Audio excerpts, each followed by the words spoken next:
this fear that I'm feeling within or needing protection, is it a legitimate fear to have? Is it trying to tell me something? Gain what you can from it.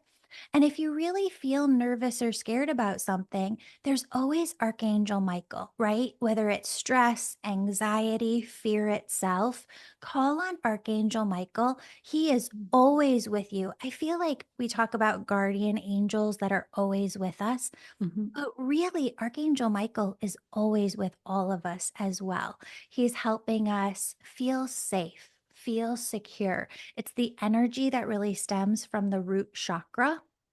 And if you don't have that as a foundation within your being, that safety and securedness, we really can't build off of that spiritually within your energy field and help you grow your consciousness. Hi, conscious parents. It's Carrie here, and I am here with a little info about raising our mindful kids. I've got some tips and tricks about breaking free of the box and becoming who you are and teaching your kids how to do that along the way. Join us. Hi there, and welcome back to Heart Parents. I'm Carrie here, and I am so excited. I have an amazing guest, Julie Jancis, who is also known as the Angel Medium, and she's an author and host of Angels and Awakening.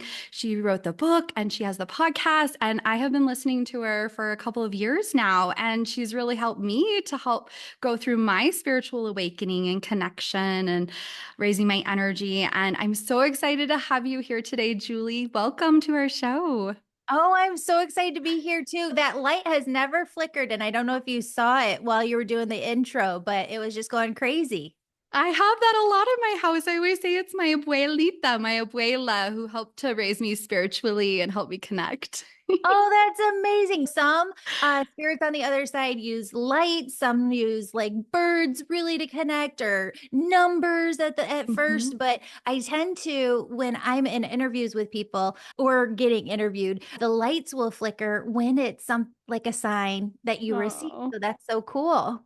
I love that so much. I was just praying to have her guidance yesterday. So she was actually a special educator and very spiritual and brought spirituality into her classroom many years before it became popular. And so I was actually calling her yesterday and saying, I need your help right now in raising my two neurodiverse gifted, spirited, and very highly sensitive kiddos.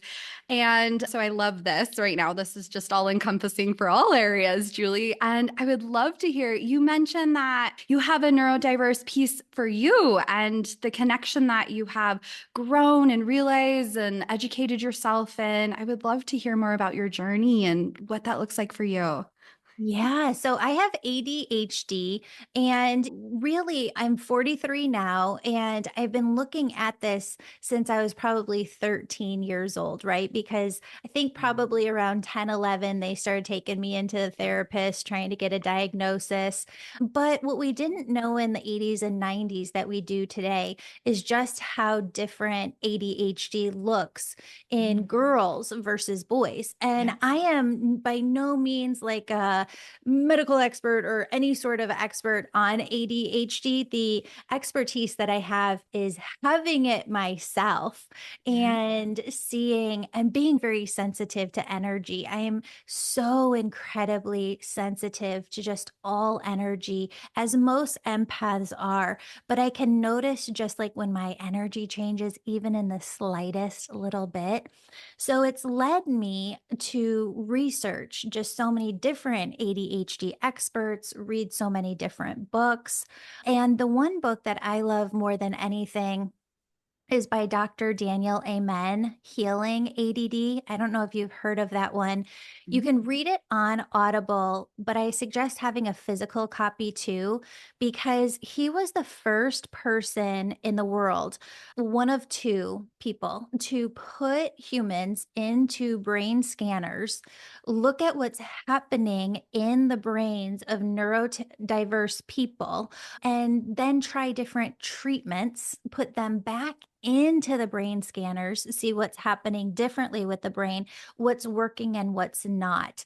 And when he started doing this and just working with thousands of clients in the 90s, what he found is that there's really different types of AD and ADHD. And so this goes through all of the different types, Healing Mhm. AD, the book. And you could say, I'm a 3, a 5, and a 9. I'm a 10, a 4, and a 1. And the more that you know what kind of ADD you have and how it works, the more you just understand your own brain, the more you Mhm. understand your own energy, and you're able to work with the flow of your own rhythms spiritually and not against them. So, for example, everybody loves routines, right? Like Yeah. getting up and getting ready in the morning and doing your hair and doing your makeup. It just appears from the outside looking in. That is so easy to get into a routine for many women to do. I can't. Like, it's a shock that I have makeup on today, but I've got about 7-day-old hair with a lot of what's that? Dry shampoo. Yes, yes. Yeah. And the way that I would describe ADD, ADHD in women, this might be typical for men too, is remember back being a young girl and getting those special pens that had all different colors at the top, Yeah. but just you could only use one at a time. So if you wanted pink, you had to click down the pink and write in pink. And then if you wanted it blue, you had to click up the pink and then click down the blue. For neurotypical people, the way that consciousness flows to and through them is typically like one thought at a time. So you can get one thought, go do the dishes, you go to the dishes, you get another thought, go do something else. And you follow this sequence. Mhm. People with ADD and ADHD tend to have, I'm not joking, like hundreds of thoughts happening all at the Wow. same time. And so all of those thoughts are like that competing pen. And so, how do you bring up a daughter in this world who wants to do all of the things that you're telling her to do, but she's thinking of them all at once and they're flooding her and they're overwhelming her, and she can't physically get to that point, especially when we're young girls, of what's the one I'm going to go do? What's the one I'm going to prioritize and go do? And I know that we're living in 2024, almost 2025 here, and it's supposed to be a different day and age. Part of humanity has it figured out and we're parenting in a different way. A lot of us are trying to figure out the way, but there's a lot of kids who are still being raised in households like we grew up when we were young, with a lot of shame and not realizing that ADHD does not have to be a setback in any way, shape, or form. It can be your biggest strength and superpower. You just have to learn how to use it. Oh, I love that. I love empowering our kids, especially these kids with the 100 thoughts going on at once. My daughter talks so fast and she used to suck her thumb. So she's definitely that 100 thoughts and 100 miles per minute in Mhm. speaking and trying to get it out. And we're trying to understand her. And I can see her if she's in a classroom situation where they're not accepting of that, just the wilting of the flower that is my spirited daughter. And so I'm really working hard with this podcast to try to get the message out there to help empower our kids, like you're describing, to help keep these onion layers of protection off, right? The less layers that we put on us as we're growing up conscious, the more likely we can remain conscious into adulthood. Mhm. Have you heard that one piece? I'm hearing this is an important message that you need for her, that when it comes to ADHD, they can hyper focus in on the topics that they love. And I think that is one of the best tools that parents have to use at their advantage. Because the fact of the matter is, if your kid is not interested in X, Y, and Z, you're not going to get them interested in it. The jury's still out for whether my daughter has ADHD, but I remember putting her in soccer practice for the very first time. And she literally stood on the field, heard the directions, and was like, no, not doing this. And so she literally just laid down on the field, had fun, like rolling around in the grass, picking daisies and staring at the sky. But for those kids who really are able to hyper focus, like she loves drama and acting. And so Mhm. she's able to hyper focus in on that. She got a bigger part in the eighth grade play, which is this week. And she had a couple really big monologues. And I went in a couple weeks after she got the role and I was like, "Do you want me to run lines with you?" And so I started doing it and she knew. She like knew them all. She Mhm. had hyper focused that much, which I don't even think I could do ever or at this age of just learning and memorizing all of that. Mhm. But if you could work to the advantage of ADHD and find out what your kids love, explore different things that bring them joy, be curious together and ask different questions about life and try different things, not just make it about like TV and video games, but explore the joys of life. Oh my Mhm. gosh, it could really become a journey of finding yourself versus, oh, I'm pulling my hair out. I can't believe my kid has this. I don't know what to do with this. Yes, I love that so much. And I was just at Qigong this week and I was asking for help and motivation for myself and motivation for my 9-year-old son because I have this fear, is he not motivated? And I heard while I was there, it's not motivation, it's finding the focus. It's focusing on what they're passionate about. It's helping them to focus in what they're driven toward. And that little guy loves acting as well. So I love these highly sensitive kids and their love of a microphone. Hmm. Yeah, I think it's also how deeply empathic they are, and that they can very easily embody different roles because they can feel something so deeply. I don't know how somebody could be an actor without that. Interesting. I love that so Mhm. much. That's a good point. Yep. And I'm finding my own voice with this podcast. And as a highly sensitive mama, it's taking on different roles and channeling these messages that are meant to be here. So I love that. I was going to ask you, with our highly sensitive kids, do you have any ideas or tools for parents, highly sensitive parents as well, to help us with the empathic piece, to protect our energy and those when we're going outside of our house or working with others? There's a couple of different layers to this. And one of the things that I see happening a lot that I feel is my mission to try and help change the conversation around is when it comes to this work, working with angels, spirit, connecting and getting messages from the other side, or just being a soul navigating your spiritual journey, a lot of people worry about having to have regular protection against. I'll tell you this, my best Mhm. friend from college, Sarah, she called me the other day and she goes, "I've got B on the phone." B's her daughter. And she goes, "Beezy's got a question for you." I go, "Hi, Beezy, what's the question?" And she's, "Okay, I was at school and this girl told me that she put a curse on me." And I go, "Oh, no, no. It's not possible because you have this huge auric field of energy. And what your soul is one droplet in the ocean that is God, universe, source. And so if you think about that, one droplet in the ocean that is God, universe, source, it's the same vibration. Mm, okay. And so if we return to that same vibration, which is oneness, and I teach people how to get into oneness. It's funny, Russell Brand, he did the late night show way before he went off the deep end. And he said oneness feels almost to him like the highest drug that he's ever been on. I haven't done a lot of those, so I can't tell I you. don't know either. But That's it's great. just the highest vibration that is. So when you Mhm. get into that oneness energy, if people want to check it out, it's the third episode of my podcast for free, Mhm. Angels and Awakening.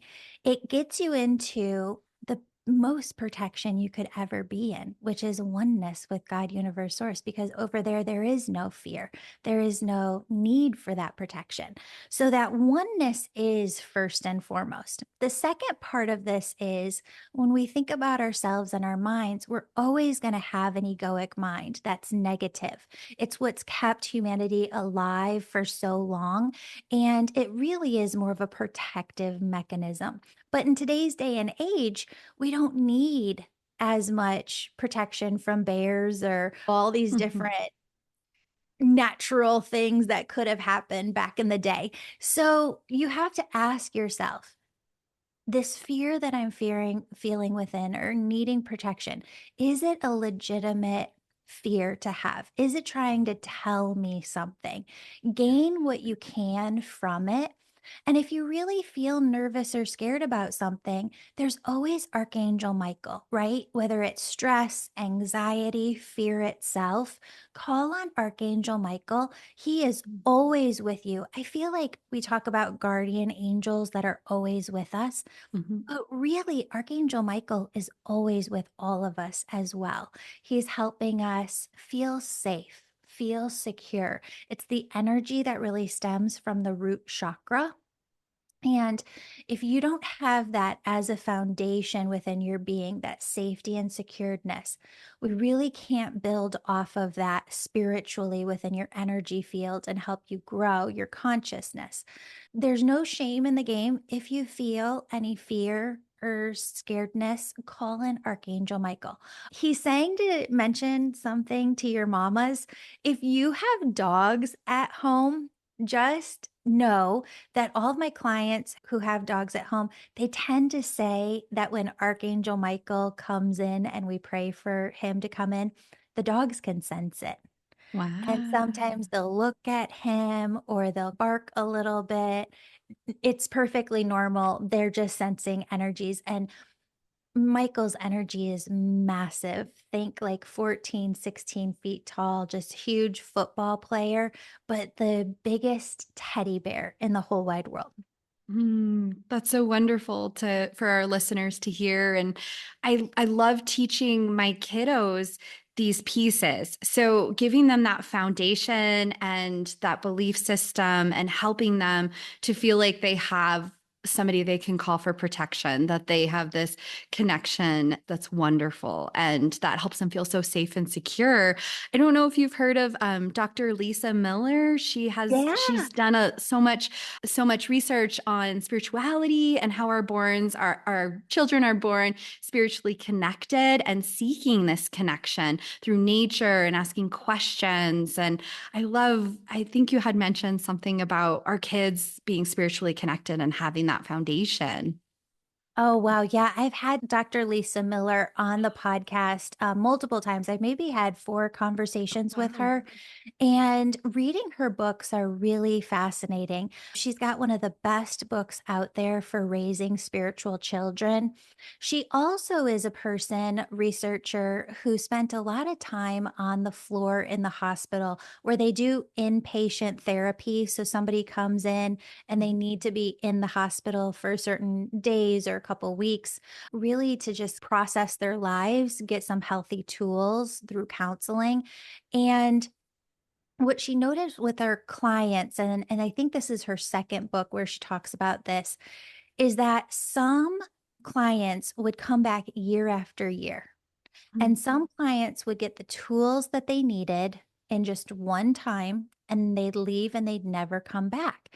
And after doing this work for so many years, she really felt this question needed an answer. So she studied it. Why did some people have permanent healing where they didn't need to come back and some people didn't? And what she found was the number one thing was having a parent, either mom or dad, who was spiritual and talked to the child about spirituality growing up. So that child believed in something bigger than themselves. That could be any religion, that could be spirituality in general. It's all the same thing. It's God, universe, source. It's all that is. And she found that one thing alone changed. I don't know if it's like in the 80s or 90th percentile that if they had that one thing, they were more likely to have the healing stick. Not that they didn't go through challenges, but that when they went through and faced challenges as an adult, they healed faster and more permanently. Wow. Okay. That's amazing. And that goes right along with what I was thinking about in raising my two children. I was a speech therapist, an early intervention specialist, and a teacher before becoming a parent. So I thought, I've got this. It's going to be easy. It's going to be great. I know everything there is. We're so prepared. Once my son was born and they laid him on my chest, he looked at me with these fluorescent blue eyes, which were a surprise. And I was like, whoa, my world was rocked. I don't know anything. I feel like I'm starting fresh. And I started to get into my head a lot. It was the people around me who were spiritually connected and said, put the baby books aside, stop getting into the fear place, break out of the box of perfection, and connect with yourself. You know how you need to help him. Connect with him. He'll show you when he wants to go to sleep. He'll show you he doesn't need the 85 sleep gadgets. He'll show you how to help him. And so through this connection, it's how I started the podcast, was wanting to help these parents connect with our hearts to hear how to help our kids, to hear how our For kids sure. are all different and how to connect with them. So did you Oh, go through anything like this? totally. So my daughter was born with a syndrome, and we didn't know while she was in utero that she had a Um, syndrome. wow. And now you would look at her and just not know that anything was wrong. But we spent the first month, 6 months, really in and out of the hospital, surgery after surgery. And then she was fed strictly by G tube for the first 3 years. And I had all of these toys, right? And we didn't have much money back then. So I would get them all at garage sales. And I remember having to take this trip to, there's a really good hospital, I think in Cleveland or Cincinnati, Ohio. So we took her from Illinois over there. And I remember having a laundry basket or two of toys that I brought with in the car. And she's 9 months old at the time. And there was a point at which Spirit came in and said, she doesn't need the stuff. She needs you, which is Wow. just so powerful. She doesn't need the stuff. She needs Mhm. you. And I think Mhm. that's for all of us. Yeah. Yeah, that connection and knowing in your heart what they need. That's wonderful you had that piece for you. I hear so many parents saying, "I wish I would have known that sooner," but I believe there's a right time and a right place for all of these things to fall into alignment. So, yeah, looking back, that's wonderful. Yeah, we have to grow as they grow. And I think they're some of our biggest teachers for sure. Oh, definitely. There's so much. I feel like raising my two kids has really brought forth so much spiritual growth and almost a spiritual awakening in this past year for myself, just learning more about spirituality and how I can assist that in my children and others, and connecting with others that are also on a similar path, and learning so much about this connection with our kids. Also, teaching our kids so many pieces about mindful tools really helps them to connect. Oh, yeah, absolutely. I think that the more that they know, and it's just little stuff too. I remember beginning with my daughter. We live in Chicagoland of Illinois, and right outside of Chicago. And some days, just the sky is so big here where you just see these amazing sunsets, and the sky just glows this magnificent red and pink.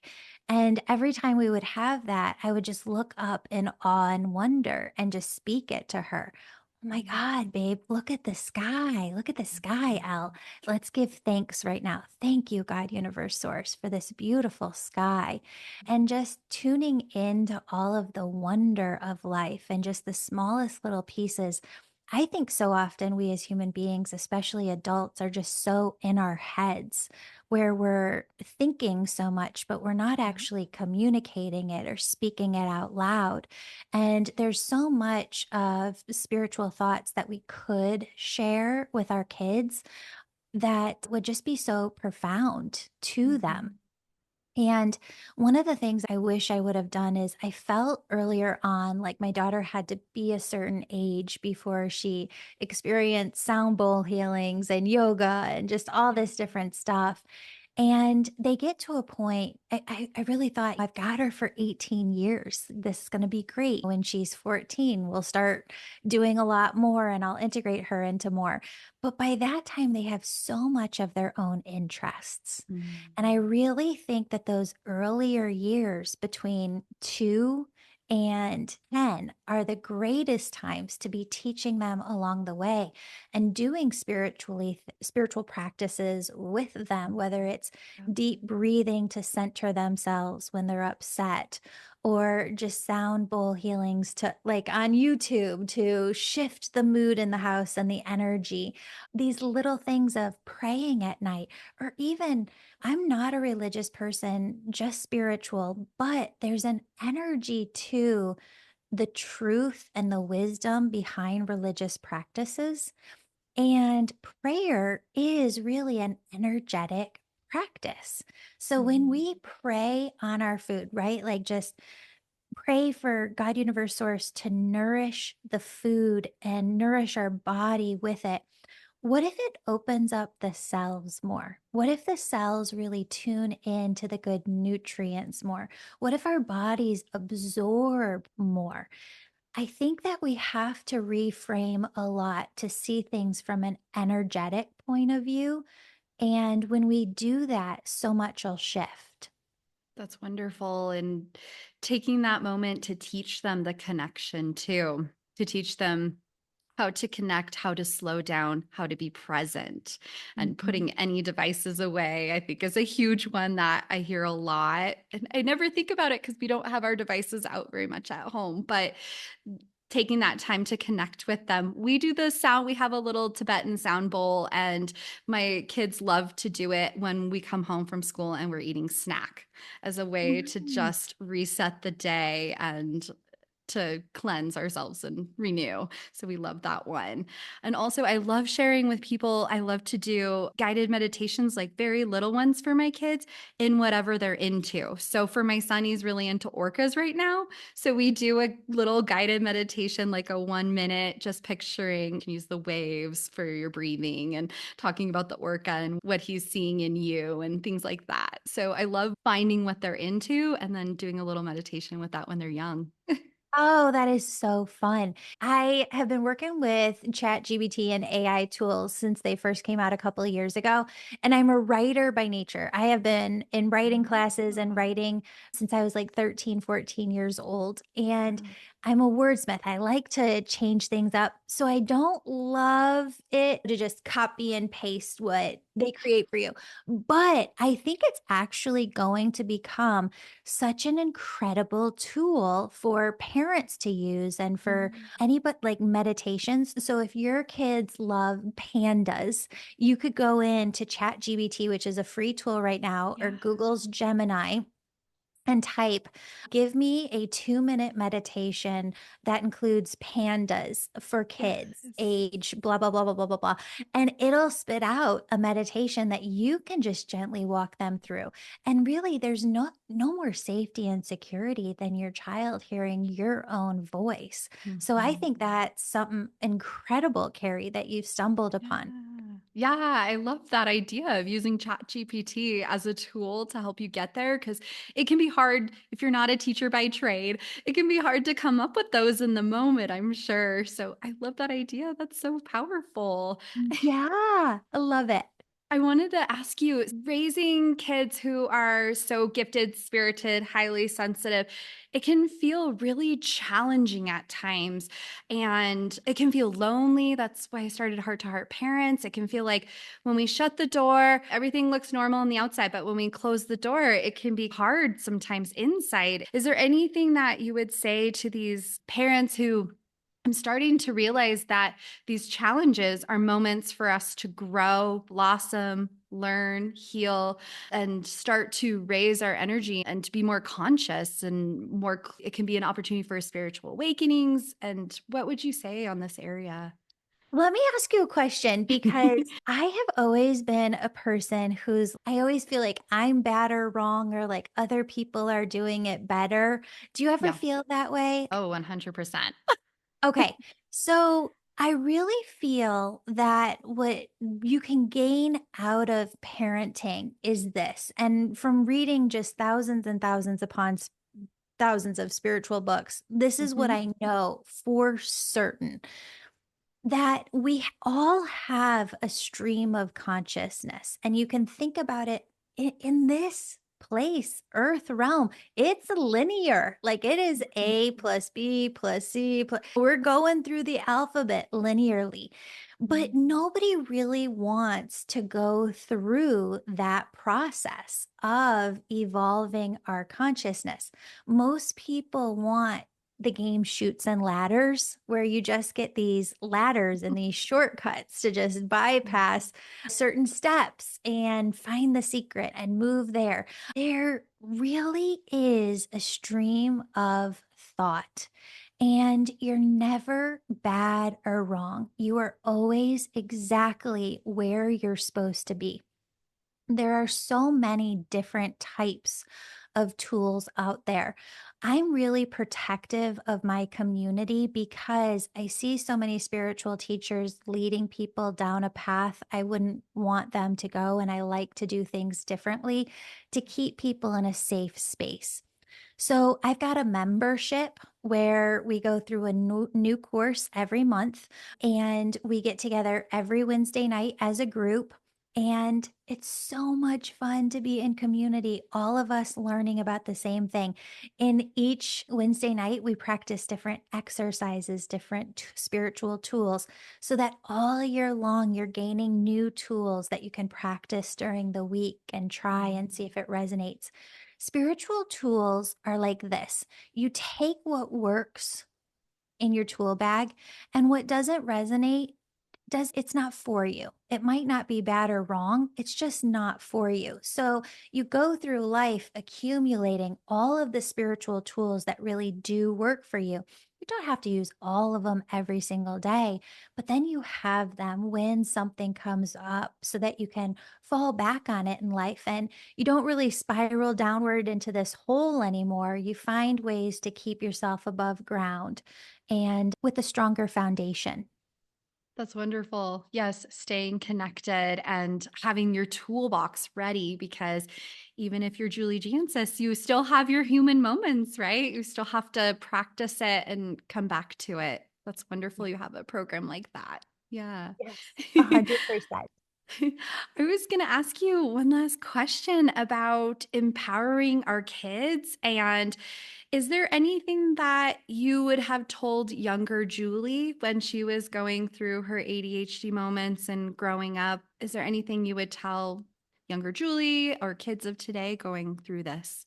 What's really interesting is my mom, I think, was very highly ADHD as well, and maybe even a little autistic. And yet she lived with two people, my grandparents, who met in the military, who wanted things to be so regimented like the military. And so, as an ADHD kid, she had to learn survival in that very Mhm. strict environment. So when she was raising me, she didn't know how to raise me any different except in this strict environment. And so I completely rebelled against that. And I felt like everything that she was saying was like I was bad or wrong, or I'm doing things bad and wrong. And it really drove me to work harder and achieve more to prove that I'm not bad or wrong. And so, the number one thing that I would say for parents raising a child with ADD or ADHD is to really understand shame. Shame, spiritual teachers have studied this scientifically. It is the lowest vibration. A lot of us feel that hate would be the lowest vibration, or fear. They're Mhm. not. Shame is the lowest vibration. So when you don't know and you don't have the tools of how to communicate with another being in a non shaming way, what ends up happening is you, as the parent who's supposed to keep your kids in a safe space ends up really being the person who makes them feel most unsafe and most insecure. When you shame another person, what it does is it activates the root chakra. Before Mhm. COVID, when I would work on people energetically in my readings, I would only feel the root chakra activated in maybe 1% of people to 3% of people. Mhm. It's really shifted a lot as our society has shifted, and we're so, Wow. like, against one another, and there's just so much divisiveness. There's a lot of shame floating Mhm. around right now. So, if you can learn what shame is and how not to say it, what you're gonna be doing is keeping your children in really their heart chakra or above, which is where we want their energy to be. When you come at them in a shaming way, though, you're really going below the heart chakra into some inner child stuff that's going to come up and stay there. You're going to go into the root chakra, and your kids are going to start to fight against you because they have to, as primal human beings, even more than our home, having a roof over our head, having food, having water, safety and security is the number one thing to our own energetics. If you Mhm. don't have that, you're not allowing the other person to be a human being. So, if you can just start there at learning about shame, honestly, there's so many local counselors who know shame very well.